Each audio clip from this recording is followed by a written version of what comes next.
முருகப்பெருமானின் திருவருளை பெற்று தமிழ் கூறும் நல்லுலகிற்கு அளப்பரிய ஆன்மீக பொக்கிஷங்களை வழங்கிய மகா ஞானி பாம்பன் சுவாமிகளின் வாழ்வு மெய்சிலிர்க்க வைக்கும் ஒரு காவியம்.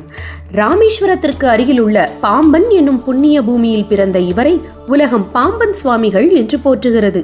சிறு வயதிலிருந்தே முருகக் கடவுளின் மீது தீராத காதல் கொண்டிருந்த அவர் வெறும் பாடல்களை மட்டும் இயற்றவில்லை, தன் ஒவ்வொரு மூச்சிலும் முருகனையே சுவாசித்தார். அவருடைய பக்தியின் உச்சகட்டமாக திகழ்வது அவர் இயற்றிய சண்முக கவசம்.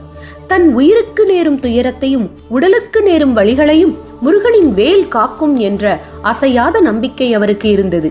ஒரு முறை சென்னை தம்புச்செட்டி தெருவில் அவர் நடந்து சென்றபோது குதிரை வண்டி மோதி அவருடைய இடது கால் எலும்பு சுக்குநூறாக உடைந்தது.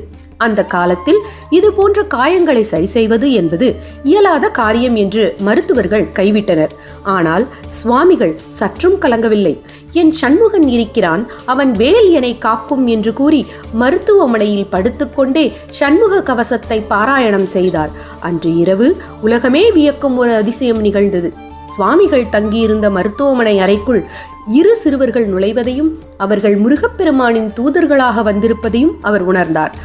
அந்த சிறுவர்கள் சுவாமிகளின் கால்களை தடவி கொடுக்க உடைந்த எலும்புகள் யாவும் மாயமாக ஒன்று சேர்ந்தன.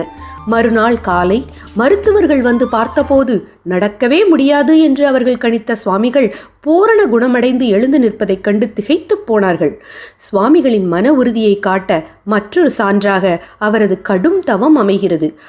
பிறப்பன் வலசை என்னும் இடத்தில் ஒரு குழியை தோண்டி அதற்குள் இறங்கி 35 நாட்கள் உணவோ உறக்கமோ இன்றி நிஷ்டையில் ஆழ்ந்தார்.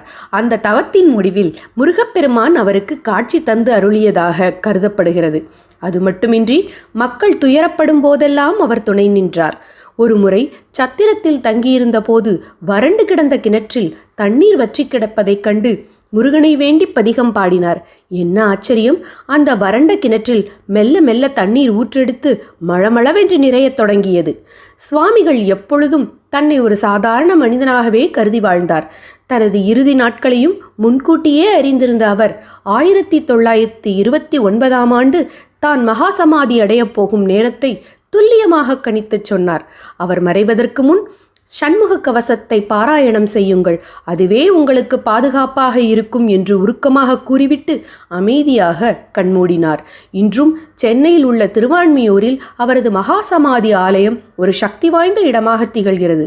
அவர் காட்டிய வழி என்பது வெறும் சடங்குகள் அல்ல, அது கலப்பற்ற அன்பு மற்றும் மன உறுதியின் பாதை.